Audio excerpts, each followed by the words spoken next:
ആരോഗ്യത്തോടെ ഇരിക്കാം. മികച്ച പരിചരണം ഞങ്ങളുടെ ഉറപ്പ്. Shoranur medical trust, Shoranur.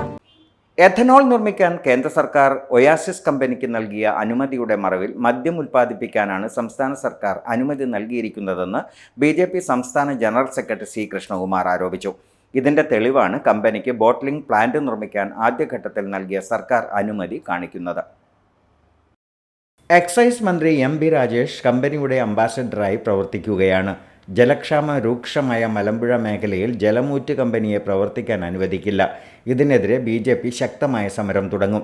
പദ്ധതിയിൽ നിന്ന് പിന്മാറിയില്ലെങ്കിൽ ജനരോഷം കാരണം മന്ത്രിക്ക് വീട്ടിലിരിക്കേണ്ട അവസ്ഥ വരുമെന്നും പറഞ്ഞു. സംസ്ഥാന സർക്കാരിന്റെ മന്ത്രിസഭാ യോഗത്തിന്റെ ഓർഡർ നിങ്ങൾ പരിശോധിക്കണം. ആ ഓർഡറിൽ ഒന്നാം ഘട്ടത്തിൽ ബോട്ട്ലിംഗ് പ്ലാന്റ് പറയുന്നത്. മദ്യം ഉൽപ്പാദിപ്പിക്കാനുള്ള ബോട്ട്ലിംഗ് പ്ലാന്റ് ആരംഭിക്കാനാണ് ഓയസിസ് കമ്പനിക്ക് അനുമതി കൊടുത്തിട്ടുള്ളത്. ഞങ്ങൾ ആരോപിക്കുകയാണ്, എത്തനോളിൻ്റെയും അതുപോലെ തന്നെ ENAയുടെയും മറവിൽ ഈ ഓയസിസ് കമ്പനിക്ക് വിദേശ മദ്യം നിർമ്മിക്കാനുള്ള അവസരമൊരുക്കുകയാണ് ശ്രീ M. B. രാജേഷും സംസ്ഥാന സർക്കാരും ചെയ്തിരിക്കുന്നതെന്നാണ് ഞങ്ങൾ ആരോപിക്കുക.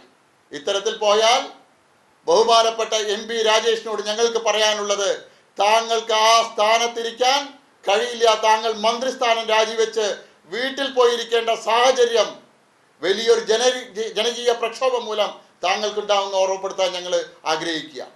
അപ്പോൾ കോൺഗ്രസിൻ്റെയും അതുപോലെ തന്നെ ഇടതുപക്ഷത്തിൻ്റെയും നിലപാട് ജനവിരുദ്ധമായിട്ടുള്ള നിലപാടാണ്. ഭാരതീയ ജനതാ പാർട്ടി ഈ പ്ലാന്റ് ആ ഇലപ്പുള്ളിയിൽ സ്ഥാപിക്കാൻ ഒരു കാരണവശാലും അനുവദിക്കില്ല. പാർട്ടി നേതാക്കളായ KE ഹരിദാസ്, വേണുഗോപാൽ, ഓമനക്കുട്ടൻ എന്നിവരും പങ്കെടുത്തു.